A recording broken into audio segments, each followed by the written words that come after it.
Hello, this is Nitin Gupta, your Dallas relocation specialist and the new construction expert in the Dallas-Fort Worth area. And today I'm out here in Salina, Texas, visiting the Mustang Lakes Master Plan community. I will be showing you model home for a plan offered by Highland Homes in this community. This home is the 215 floor plan with 4 bedrooms, 3.5 bathrooms, 2-car garage, and it is 3,009 square feet in size. We are currently offering some special incentives for buyers planning to build a home in this community. This community falls into a Prosper Independent School District with great schools. Please see links below in description for more information about City of Prosper and Prosper ISD.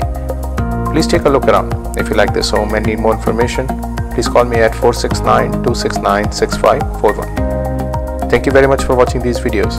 If you would like to see more such videos, please like this video and subscribe to our channel. Thanks for watching and have a great day.